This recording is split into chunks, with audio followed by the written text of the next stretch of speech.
Assalamualaikum warahmatullahi wabarakatuh. Alhamdulillahi rabbil alamin.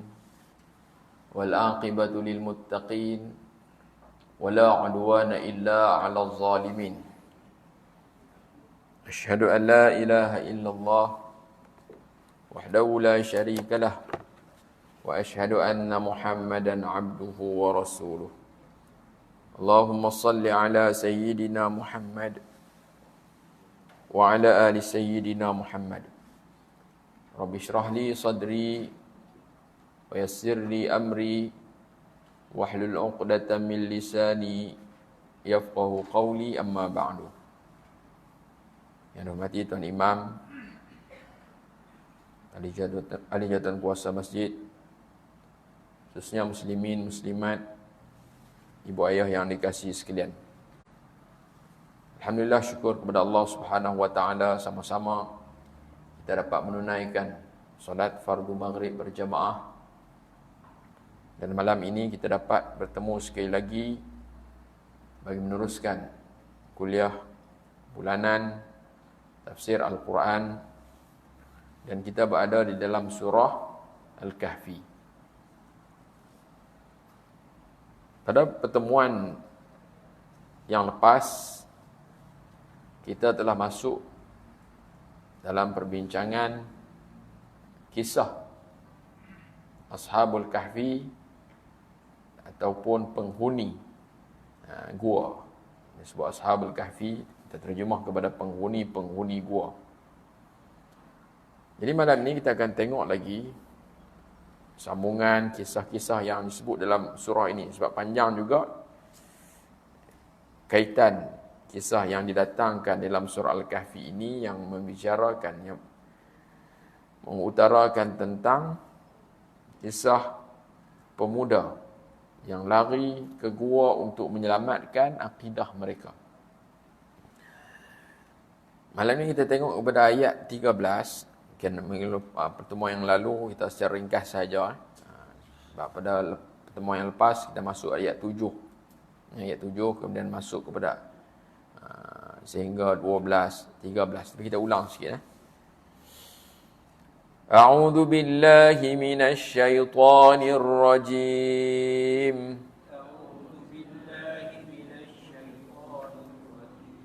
Bismillahirrahmanirrahim. Muka surat 294 ayat 13.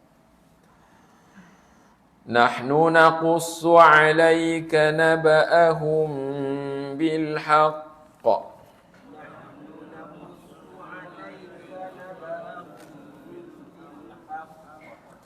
Innahum fityatun amanu bi rabbihim wa zidnahum huda.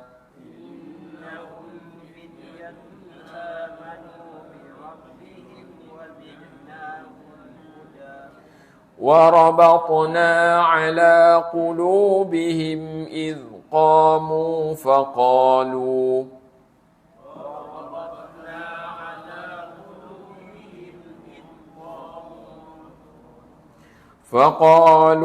رَبُّنَا رَبُّ السَّمَاوَاتِ وَالْأَرْضِ لَن نَّدْعُوَ مِن دُونِهِ إِلَٰهًا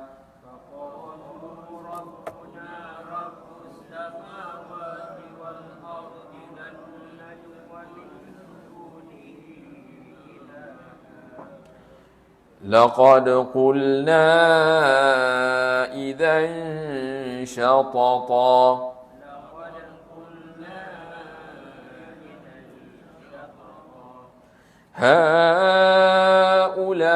هؤلاء قومنا اتخذوا من دونه آلهة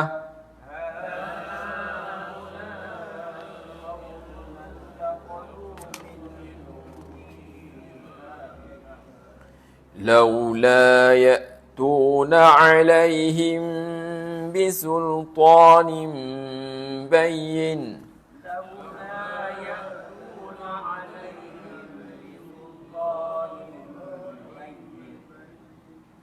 فمن أظلم ممن افترى على الله كذبا فمن أظلم ممن افترى على الله كذبا. Tengok satu ayat lagi. وَإِذِ اعْتَزَلْتُمُوهُمْ وَمَا يَعْبُدُونَ إِلَّا اللَّهَ فَأْوُوا وَإِذِ اعْتَزَلْتُمُوهُمْ وَمَا يَعْبُدُونَ إِلَّا اللَّهَ فَأْوُوا إِلَى الْكَهْفِ يَنشُرْ لَكُمْ رَبُّكُمْ مِنْ رَحْمَتِهِ وَيُهَيِّئْ لَكُمْ فَأْوُوا إِلَى الْكَهْفِ يَنشُرْ لَكُمْ رَبُّكُمْ مِنْ رَحْمَتِهِ وَيُهَيِّئْ لَكُمْ مِنْ أَمْرِكُمْ مِرْفَقًا وَيُهَيِّئْ لَكُمْ مِنْ أَمْرِكُمْ مِرْفَقًا. صدق الله العظيم.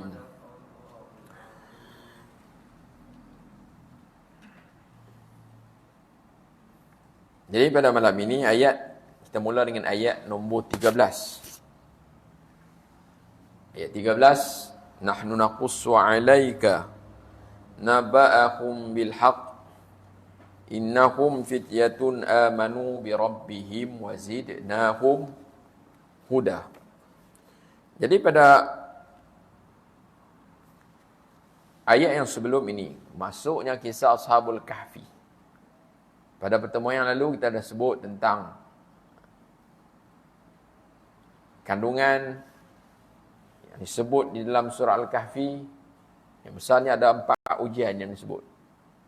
Ujian akidah, ujian harta, ujian ilmu dan ujian pangkat dan kuasa.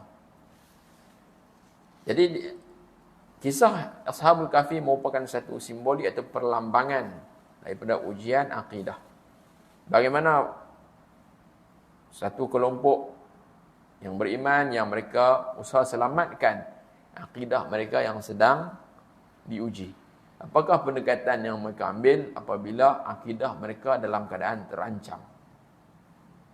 Sebab untuk memelihara akidah ni, iman satu benda yang penting, kadang-kadang dia diuji. Maka apakah pendekatan yang perlu diambil oleh setiap orang yang memiliki iman tersebut untuk menjaga dan memelihara imannya agar terus kekal, tidak goyah walaupun dilanda dengan ujian. Jadi kita tengok pendekatan yang diambil oleh pemuda-pemuda ini. Ya. Jadi Allah mulakan, kalau kita dah sebut pada pertemuan yang lalu, bila mana pemuda-pemuda ini mereka telah diuji. Mereka beriman kepada Allah Subhanahu Wa Taala, tapi mereka hidup di satu zaman di mana pemerintahnya kufur, pemerintahnya merupakan golongan yang sembah berhala. Jadi dia tak puas hati, dia seorang sembah berhala, dia ajak orang lain untuk turut serta.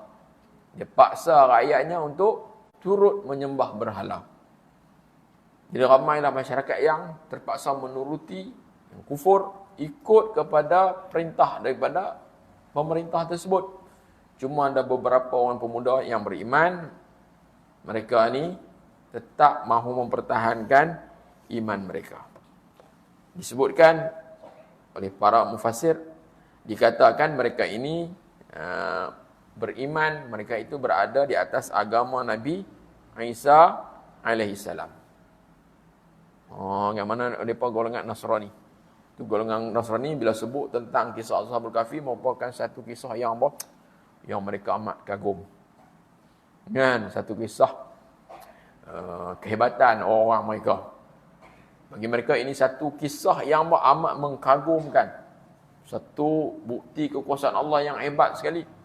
Ya Allah mula dah surah ini. Mula kisah ini dengan satu pernyataan.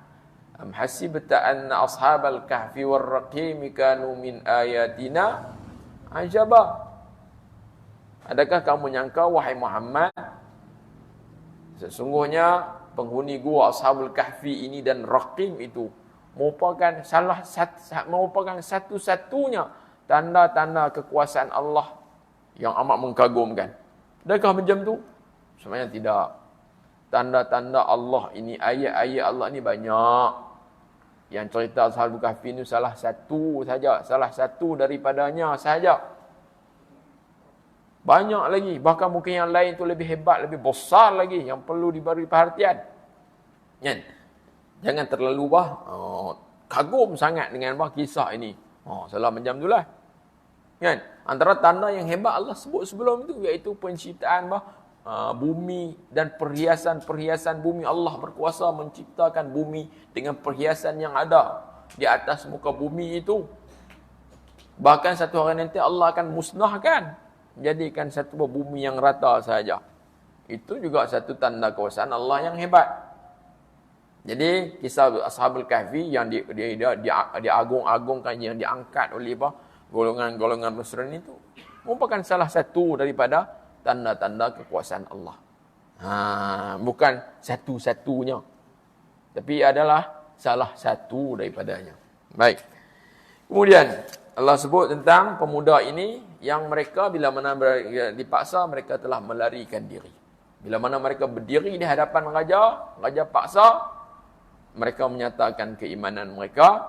Tapi yang antara rahmat Allah, bila mereka menyatakan stand mereka, pendirian mereka, raja tak ambil tindakan lala tu. Tak piak tu kan. Tak hukum tu. Tak pergi beri tangguh Ustaz. Sebab raja pun dia fikir kot 2-3 hari dia boleh fikir umurnya. Lepas tu dia pun akan kembalilah ikut aku lah. Bagi masa kan, masa untuk berfikir. Di celah-celah masa itulah mereka mengambil kesempatan untuk melarikan diri. Alhamdulillah. Kalau duduk depan tu nyatakan iman, terus kena selesai. Kan? Baik. Jadi pendekatan mereka adalah melarikan diri ke gua. Kan, tempat untuk berselindung bagi menyelamatkan akidah mereka. Kita baca yang lepas, iz awal fityatu ilal kahfi faqalu rabbana atina min ladunka rahmatan wa hayyi lana min amrina rasyada. Ini doa yang mereka baca bila mana mereka melarikan diri dan ketika mana mereka nak masuk ke gua tersebut. Ini antara kalau dalam kitab tafsir disebut ketika mana mereka masuk, mereka berdoa memohon kepada Allah Subhanahu wa taala agar Allah berikan rahmat kepada mereka, Allah bimbing mereka dalam segala urusan mereka. Jadi ayat 10, 11 daripada ayat 10, 11, 12 itu hanya sinopsis saja. Secara ringkas. 3 ayat ni cerita sinopsis. Kalau buku, kalau kita baca novel, penduk kat belakang tu, dia cerita sikit je. Supaya dapat gambaran apa dia. Kan? Dia cerita dia, mereka lari ke gua. Itu satu. Kan? Bila lari kedua, ayat berikutnya sebut, apa dia? Mereka berdoa. Dan bila sampai ke gua, Allah tidurkan mereka. Tu, lari ke gua. Yang keduanya, Allah tidurkan mereka. Allah tutup telinga mereka, palam telinga mereka sehingga mereka mampu tidur nyenyak dalam tempoh masa yang lama. Yang ketiganya apa dia? Allah bangkitkan semula mereka untuk nak tengok mana kumpulan yang sama yang boleh yang lebih tepat hitungan berkaitan berapa lama mereka berada di tempat tersebut. Simple saja satu sinopsis cerita ini dalam 3 ayat. Mereka lari, Allah tidurkan mereka, kemudian Allah bangkitkan mereka, iaitu pada ayat 10, 11 dan 12. Kemudian masuk berikutnya baru diperincikan, dijelaskan secara terperinci, diperincikan cerita Ashabul Kahfi. Dan cerita yang didatangkan versi Al-Quran ini adalah cerita yang benar. Dia banyak versi.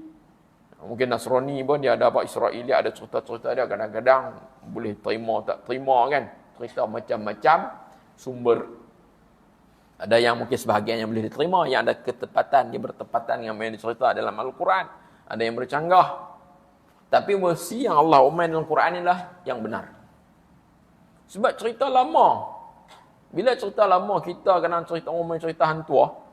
Betul ke tak betul ni? Dia wujud ke tak wujud? Masih menjadi persoalan kan? Wujud ke? Kan?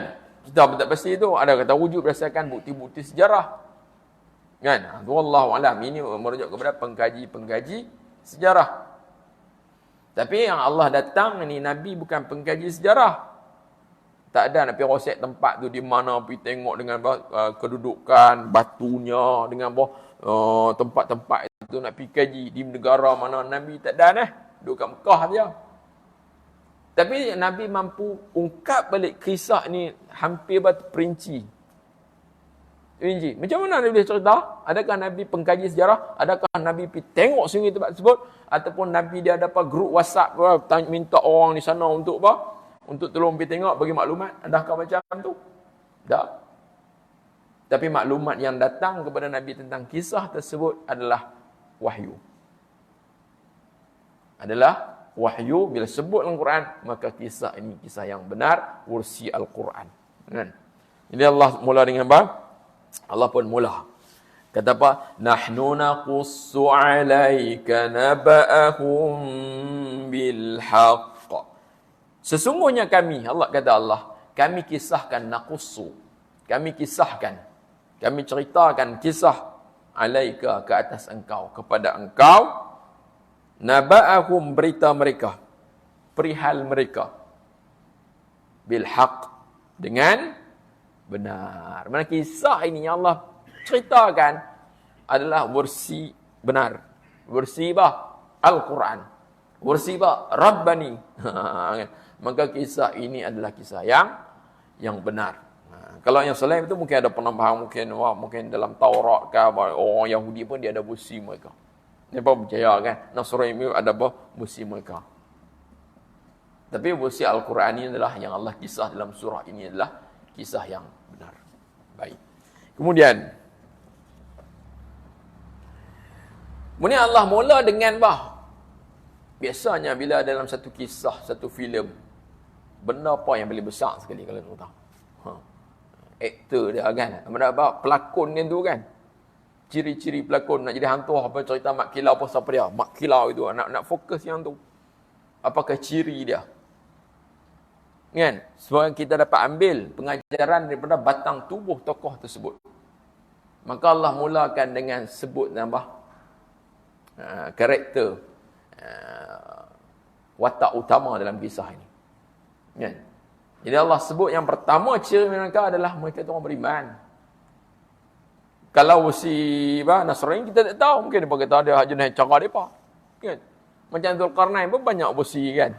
Kan? Jadi Allah mula dengan mereka ini, ciri mereka, personality mereka, identiti mereka adalah orang yang beriman. Allah kata, innahum fityatun amanu bi rabbihim wazidnahum huda. Allah mula dengan apa? Memperkenalkan tokoh dulu. Kan? Memperkenalkan tokoh, latar belakang tokoh. Macam kisah macam itulah. Kan? Jadi Allah sebut sesungguhnya mereka itu fityatun. Dia sebut fityah adalah pemuda-pemuda. Daripada apa? Fata. Fata adalah pemuda. Mereka masih syabab, berada dalam usia yang muda. Kan? Berada pada usia yang muda. Dalam sebelum ini Allah sebut iz awal fityatu, beberapa orang pemuda. Maka di sini Allah sebut innahum fityatun. Sesungguhnya mereka itu pemuda-pemuda amanu bi rabbihim, yang telah beriman dengan Tuhan mereka. Ayat ini Allah untuk tarik perhatian, tak guna amanu billah. Tapi Allah mana amanu bi rabbihim. Dia sebut Rabb ni dengan mana Tuhan yang mencipta, Tuhan yang memberi rezeki, Tuhan yang mengatur, Tuhan yang mentadbir. Tuhan inilah yang sepatutnya kita imani. Tuhan yang macam ni cirinya yang patut kita sembah dan abdi diri. Kan? Amanu bi rabbihim. Baik. Sebab Tuhan yang mentadbir ni bukan mentadbir orang beriman saja. Orang kafir juga dia beri rezeki, dia cipta. Kan? Mana mereka itu benar dalam ketauhidan mereka. Mereka bersaksi bahawasanya tidak ada Tuhan yang layak disembah melainkan Dia. Kesannya wazidnahum huda. Allah tambahkan lagi kepada mereka petunjuk. Allah beri taufik kepada mereka. Allah beri petunjuk kepada mereka untuk mereka tegar, mereka kekal. tetap di atas akidah yang betul. Mereka apa? Berhadap kepada Allah. Mereka itu mengutamakan amal soleh. Bila kita tengok di sini, Allah ungkapkan bahawa bila sebut saja mereka ni orang muda. Bukan kepada orang calon-calon, mereka adalah pemuda. Sebab hari ni pun orang sebut tentang orang muda. Sebab orang yang nak berubah ni, orang muda lebih mudah berubah. Kan? Kalau gelombang-gelombang apa-apa, berubah dengan orang muda. Zaman Nabi yang memacu dakwah Nabi juga ramai di kalangan pemuda. Sebab orang muda ni dia apa, fikiran dia masih tak banyak sangat. Fikiran dia masih bersih. Tak banyak ideologi, pemahaman, halangan-halangan, filter dalam minda mereka. Orang tua ni kadang, kita maaf lah contoh kan. Dia macam-macam dah dia dah. Hak nul kan. Dia jadi apa? Alah, dia macam. Dia orang muda ni dia kurang sikit. Betul je. Dia mudah terima. Tambah budak-budak muda. Budak kecil dia kan ada apa lagi? Dia kan ada apa? Duk dengar maklumat-maklumat yang macam-macam ni. Dia terima saja. Maka apa? Sebab apa? Orang muda inilah disebut. Ini merupakan satu isyarat bahwasanya orang muda ni lebih terkehadapan. Kan? Di sudut apa? Hidayahnya. Jalan kepada hidayah. Berbanding dengan orang tua-tua. Zaman Nabi pun banyak apa? Di kalangan orang muda yang apa? Mendukung dakwah Nabi SAW. Orang lama-lama ni, kita apa? Kita hanya mengikut apa? Kita ikutlah nenek moyang kita lah. Kita dah lama dah tak apa ni. Hak ni bagus dah ni. Gitu. Kan? Orang yang nak berubah ni, orang muda kan? Maka Allah apa? Angkat satu apa? Watak itu orang muda di sini.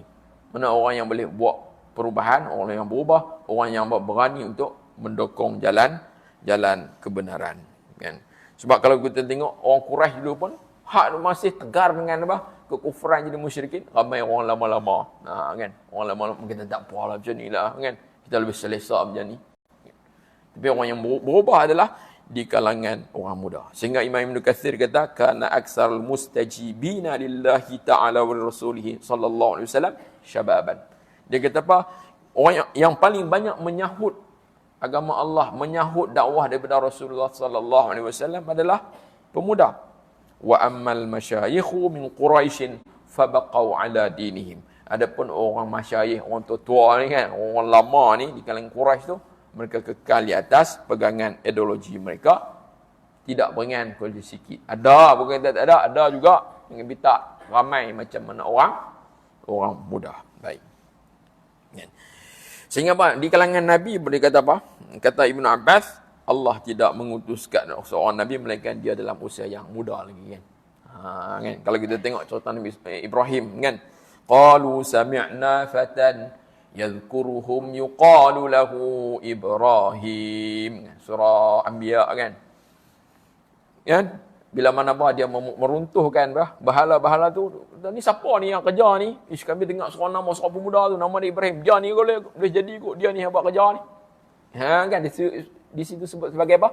Fatan. Rujuk kepada Nabi Ibrahim ketika itu. Baik. Dan perkataan bahawa wazidnahum huda. Kalangan ulama mereka istimbat daripada apa ayat ini. Kami tambahkan lagi huda, petunjuk, tambahkan lagi iman. Kan dalam ayat ini Allah sebut walladzina tadau zadahum huda, orang-orang yang telah mendapat petunjuk, zadahum, Allah tambahkan lagi kepada mereka itu petunjuk. Petunjuk atas petunjuk. Ada petunjuk, tambah lagi, topak lagi. Tambah lagi, topak lagi. Makin lama makin kemah. Dalam ayat ini Allah sebut fa ammal ladzina amanu fazadathum imanan. Orang-orang yang beriman ni mereka apa? Bertambah lagi apa? Keimanan kepada mereka. Jadi ulama kata apa? Iman ni dia apa? Yazid wa yanqus. Kan? Iman ni dia boleh jadi apa? Bertambah, berkurang. Nah, kan dalam Jawharatul Tauhid dia kata warujihat ziyadatul imani bima tazidu ta'atul insani wa naqsuhu bi naqsiha wa qila la khulfa kadza qad munkila. Kan? Telah ditarjihkan mana pendapat yang kuat mengatakan ziyadatul iman. Iman itu bertambah dengan apa? Bertambah dengan amalan. Kan? Wa naqsuhu, iman itu berkurang dengan berkurangnya ketaatan. Bila mana kita makin bertaat, taat, maka keimanan makin makin naik. Tapi makin duk kurang makin lemah kan. Dia ada tambah kurang kan. Adapun iman ingat maksud akidah yang kita tu iman tu hak tu kekal. Kan? Bukan maksud bila kurang iman menjadi kufur, bukan itu yang maksudnya. Kan? Ini maksud iman yang mendorong kepada amalan itu kan. Dia bertambah. Tapi kata imam waqilalah, pendapat yang kedua mengatakan iman tak bertambah, tak berkurang. Itu pandangan Imam Abu Hanifah. Ya, cuma tak berlaku khilaf dan kerana sebab apa? Imam Abu Hanifah kata apa? Iman disu dengan maksud tasdiq. Hak tu memang kekal. Tasdiq maksud membenarkan. Akidah tu membenarkan Allah Subhanahu Wa Taala itu kita tak pernah kurang 100% macam tu. Ya, iman ni maksud apa? Bila makin bertambah ni kan kita kadang-kadang rasa hari tu semangat lain macam nak buat ibadah kan. Dia ada rasa apa? Tambah iman di situ. Baik. Maka di sana ulama bincang tentang tahap-tahap iman ini. Ada iman yang bertambah berkurang. Bila makin semangat buat ibadah rasa iman duk naik kan. Kalau tu nak pergi masjid berasa awal, wuduk berasa nak ambil awal mengi elok tu. Waktu iman kuat sikit tu. Waktu lemah sikit-sikit cukup-cukup mau nak sampai masjid berasa gagah orang kata kan. Ni waktu dia menurun sikit. Yang pertamanya iman yang dapat yazid wa yanqus. Tambah berkurang. Ini kita punya lah. Standard kita macam tu lah. Kan? Ada hari-hari dah. Yang keduanya, ada iman tidak bertambah, tidak berkurang. Iman dia stabil, statik gitu lah. Inilah iman para malaikat. Duduk gitu, statik. Kan? Yang ketiganya, iman bertambah dia, tak berkurang. Makin duduk naik, tak berkurang. Ini iman para nabi. Iman para Nabi semakin bertambah, tidak berkurang. Dan ulama yang meletakkan bahagian keempat, berkurang saja, tak bisa bertambah. Ini iman orang yang fasik kan, makin turun, tak ada tempat tambah. Kan? Baik, jadi bagaimana untuk tingkatkan iman? Tingkatkan ketaatan. Makin banyak melakukan taat, makin meningkat iman. Maka Allah kata wazidnahum huda, kami tambahkan kepada mereka petunjuk. Kemudian ayat berikutnya Allah gambarkan mereka, ciri mereka lagi. Tadi sebut pemuda yang pertama. Yang keduanya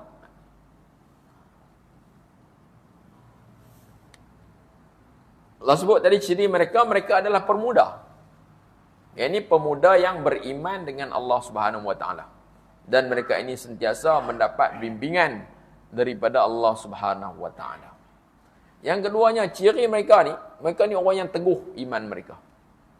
Orang yang tetap pendirian. Kuat. Istiqamah. Konsisten. Ini antara ciri, sifat yang ada kepada watak utama dalam kisah ini. Allah sebut وَرَبَطْنَا عَلَى قُلُوبِهِمْ إِذْ قَامُوا فَقَالُوا رَبُّنَا رَبُّ السَّمَاوَاتِ وَالْأَرْضِ لَن نَّدْعُوَ مِن دُونِهِ إِلَٰهًا لَقَدْ قُلْنَا إِذًا شَطَطًا. Allah sebut وَرَبَطْنَا عَلَى قُلُوبِهِمْ. Mana rabatna maksud kami kuatkan, kami teguhkan hati mereka. Mana Allah kuatkan, Allah teguhkan hati. Mana kekuatan, keberanian ni dia main daripada mana? Bukan main daripada tubuh yang besar, jentera yang hebat, kelengkapan persenjataan yang hebat, kadang-kadang tak main dari situ. Tapi dia main daripada hati. Kerana nampak badan kecil tu berani gila punya. Kan? Badan besar, sado pula, lembek, lemah, penakut, ada juga macam tu. Tapi ia sifat berani ini, bila sebut berani, dia main daripada hati yang teguh. Jadi sini sifat mereka ini mendapat bimbingan Allah. Yang keduanya, Allah teguhkan, Allah bantu untuk berikan keteguhan kepada hati mereka. Macam mana teguh hati itu main? Sebab mereka ada usaha dan niat untuk menolong agama Allah. Surah Muhammad Allah sebut, in tansurullaha yansurkum wa yusabbit aqdamakum. Siapa yang tolong agama Allah, Allah akan tolong dia, Allah akan teguhkan pendirian dia. Kita juga doakan, Rabbana la tuzigh qulubana ba'da idh hadaitana wa hab lana min ladunka rahmah innaka antal wahhab. Rabbana, wahai Tuhan kami, la tuzigh qulubana, jangan kamu cabut pada hati kami, ba'da idh hadaitana, selepas kamu hidayahkan kami. Mana Allah menghidayah, minta Allah kekalkan, bahkan Allah kuatkan lagi hidayah yang diberikan. Bahkan Allah bukan kuatkan, Allah tambah lagi, top up lagi. Zidnahum huda, Allah tambah lagi. Dan kita minta Allah supaya tak cabut yang tu. Kan? Kekalkan kita. Maka benda ni bukan kata usaha secara fizikal luaran saja, tapi memerlukan permohonan kepada Allah Subhanahu wa taala. Antara doanya, Rabbana la tuzigh qulubana ba'da idh hadaitana wa hab lana min ladunka rahmah innaka antal wahhab. Jadi di sini Allah sebut rabatna ala qulubihim, kami teguhkan hati mereka dengan kesabaran. Sebab bila teguh hati boleh jadi apa? Sabar. Juga dengan keberanian. Kadang orang tak sabar, dia boleh jadi ikut lain. Kan? Bila dia ancam macam-macam, hati tak kuat, hilang sabar, akhirnya unduk belakang. Macam tu. Juga Allah beringat, teguhkan hati dengan campakkan rasa berani, tak takut langsung. Sehingga berani menyatakan kebenaran di hadapan pemimpin yang zalim. Dalam hadis katakan, antara jihad yang kuat adalah perkataan yang benar di hadapan pemerintah yang zalim. Senang kan? Baik. Bila mana Allah teguh izqamu, di ketika mana mereka berdiri di hadapan raja mereka. Mereka dihadapkan, panggil, hang macam mana, apa ni, macam mana ni. Saya telah buat satu surat berkeliling kepada semua penduduk sini. Kita dah wartakan semua penduduk negeri ini kena ikut arahan beta, semua kena sembah berhala. Oi, surat berkeliling. Tapi mereka cuba tak ikut. Kan? Mereka langgar. Mereka bertindak sebaliknya. Bukan bertindak sebaliknya. Kadang orang tak ikut arahan tu, dia buat sengap-sengap, dia lari kan. Tapi ini mereka dihadapkan. Bila main depan, mereka berani untuk menyatakan stand atau pendirian mereka. Ini satu yang lain. Kan? Ada orang buat sengap, tak jawab. Tapi hati tetap teguh. Ada gitu. Balik belakang, kemah balik kan. Dia tak ya apa tidak? Tidak pun tidak sengap. Ya, macam tu saja. Tapi mereka tetap menyatakan apa yang terbuku di dalam hati mereka. Sehingga mereka kata apa? Rabbuna, Tuhan kami. Rabbus samawati wal ard. Tuhan kami adalah Tuhan pencipta, pentadbir langit dan bumi. Bila kata Tuhan ini, kamu juga akui bahasanya yang takbir langit, yang atok langit bumi ni bukan kamu, bukan manusia, bukan makhluk-makhluk biasa, tapi ada satu kuasa lagi. Yang hebat, yang atok semua ni. Bagi kami, yang atok semua ni, Tuhan kami. Yang berhak kami sembah dia. Kan? Kita juga kata alhamdulillah, segala puji bagi Allah, Allah yang berhak disembah. Allah tu dia pentadbir alam. Rabb al-alamin, pentadbir alam, yang atok alam, yang cipta alam, yang memberi rezeki kepada segala makhluk. Okey, kita ada sana.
Jadi ungkapan mereka, Rabbuna Rabbus samawati wal ard.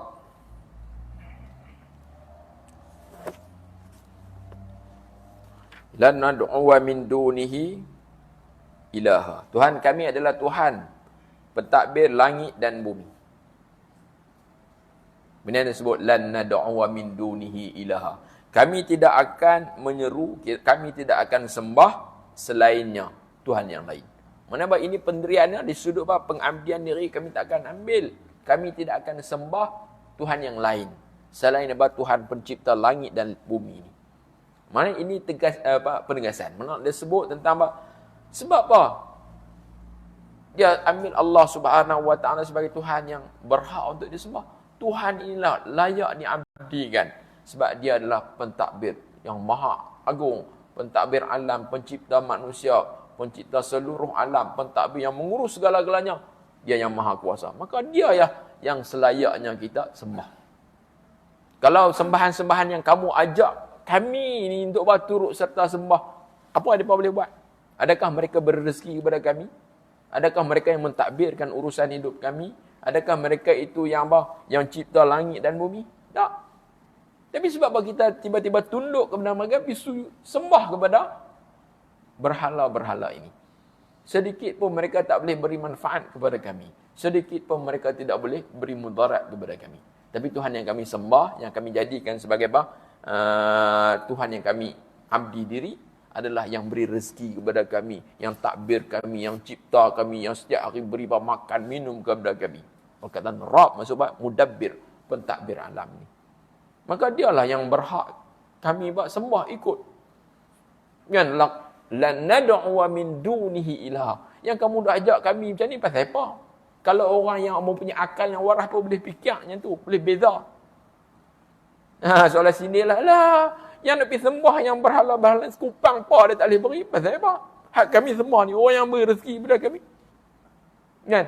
Kalau kami duk turut gak hampa ni jam, kami dah tahu dah kebenaran macam ni, tapi duk gagah ikut, turut juga, jadi pak turut saja. Laqad qulna idzan syatata. Kalau kami duk gagah ikut kamu juga, sesungguhnya kami telah menyatakan, mengiktiraf, menyatakan satu perkara yang palsu, yang tak betul. Laqad qulna idzan. Idzan maksud apa? Kalau macam tu, kalau kami duk pi ikut juga, ajakkan kamu sehingga kami sembah selain daripada Allah, maka di ketika itu kami seolah telah menyatakan kebatilan, kepalsuan. Kan? Jadi perkataan syatata maksud apa? Di sudut bahasa maksud mujawazatul had, mana melampaui batas, kan? Jauh daripada kebenaran. Kan? Jadi bila kita tengok ayat ni, ungkapan mereka itu terbit itu bila sewaktu mana mereka dipanggil menghadap. Tanya mereka soal siasat, tanya mereka, dan diberi ajakan jom ikut sekali, dan diberi ancaman itu, tapi mereka dengan tegas menyatakan pendirian mereka, menzahirkan keimanan mereka. Kemudian ayat yang berikutnya, kita boleh habis kot. Kemudian mereka nyatakan haula'i qaumuna ittakhadhu min dunihi alihah laula ya'tuna 'alaihim bisultanin bayyin. Mana ketika ini mereka menyatakan, selepas mereka menyatakan itu, mereka juga mengatakan ungkapan ini, haula ini adalah perkataan daripada Ashabul Kahfi. Mereka cuba menggambarkan suasana masyarakat di ketika itu. Mereka cuba memberi big picture, gambaran besar apa yang berlaku dalam masyarakat mereka ketika itu. Iaitu masyarakat mereka ketika itu mereka memang tenggelam. Mereka hanyut dalam akidah mereka.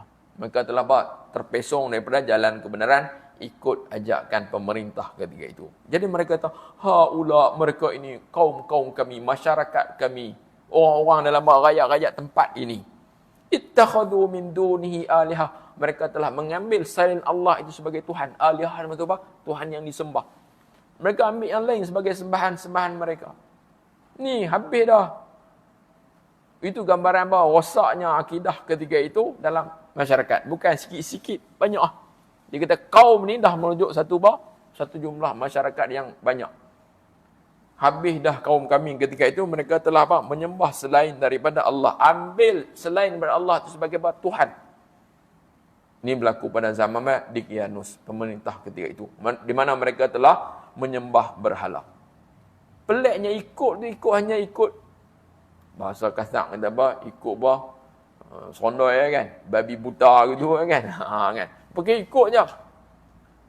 Kan? Bukan berdasarkan akal yang waras. Berdasarkan logiknya. Tak ikut dia tu. Kan? Sehingga dia berkata apa? Laula ya'tuna alaihim bisultanin bayyin. Ini yang terhujah, yang perlu. Sebab berkaitan dengan ketuhanan juga memerlukan kita berfikir. Kan Allah beri akal fikiran untuk berfikir. Dengan kita merenung kepada alam, kita boleh fikir siapakah pencipta. Maka pencipta ni pasti luar biasa yang perlu kita abdikan, yang perlu kita agungkan. Laula ya'tuna alaihim bisultanin bayyin. Mengapa tidak mereka mendatangkan dengan hujah yang nyata, hujah yang jelas di atas pegangan mereka, di atas dakwaan mereka. Yang mereka pegang ni sebab apa hujah mereka? Kami ikutlah ni sesuai ni sebab itu dia hanya berdasarkan hujah warisan. Kan warisan orang dulu buat tu ni kan. Jadi hanya ikut nenek moyang mereka saja, tanpa mereka boleh menyatakan sultanin bayyin, hujah yang jelas kan. Sebabnya mereka buat itu tak ada dalil pun. Tak ada dalil pun yang pergi sembah selain daripada Allah. Yang ambil selain daripada Allah sebagai Tuhan. Sama ada secara aklan, secara akal, secara logik pun tidak mampu mereka utarakan. Maka di ketika itu, kalau sampai tahap tu, mereka pun kata faman azlamu mimman iftara 'ala Allahi kadhiba. Mana siapakah yang lebih zalim dari berbanding mereka yang telah mereka-reka ke atas Allah itu pendustaan. Maksudnya tidak ada orang yang paling zalim. Zalim tu maknanya zalim dirilah. Kan? Yang lebih zalim berbanding mereka yang telah reka-reka pendustaan kepada Allah. Yang menisbahkan Allah itu ada sekutu. Kan?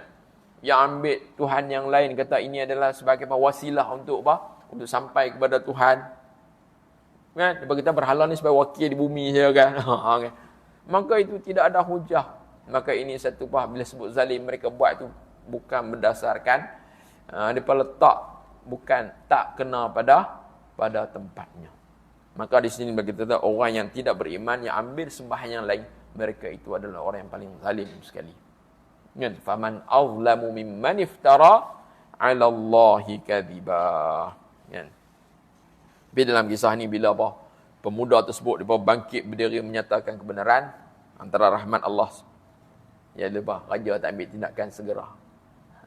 Itu aja. Dia tak keluar asap kan. Kalau bengang tu, panggil masuk penjara tu kan. Ni relax. Okey, tak apa. Saya bagi tempoh beberapa minggu, saya akan pergi satu tempat, saya balik ni semua dah ikut arahan. Kan? Semua dah ikut arahan. Jadi dalam tempoh tempoh diberi tersebut, mereka telah melarikan diri untuk menyelamatkan iman mereka yang diuji. Jadi Imam Ibn Katsir kata antara perkara yang dikata masyru' juga dalam agama iaitu lari bila mana berlaku fitnah, ujian terhadap agama, lari untuk menyelamatkan agama. Sebab boleh jadi kalau kekal itu boleh jadi terancam. Satu, terancam nyawa, ataupun terancam agama. Pergi duduk ancam macam letak pistol tak apalah, ikutlah cara kamu.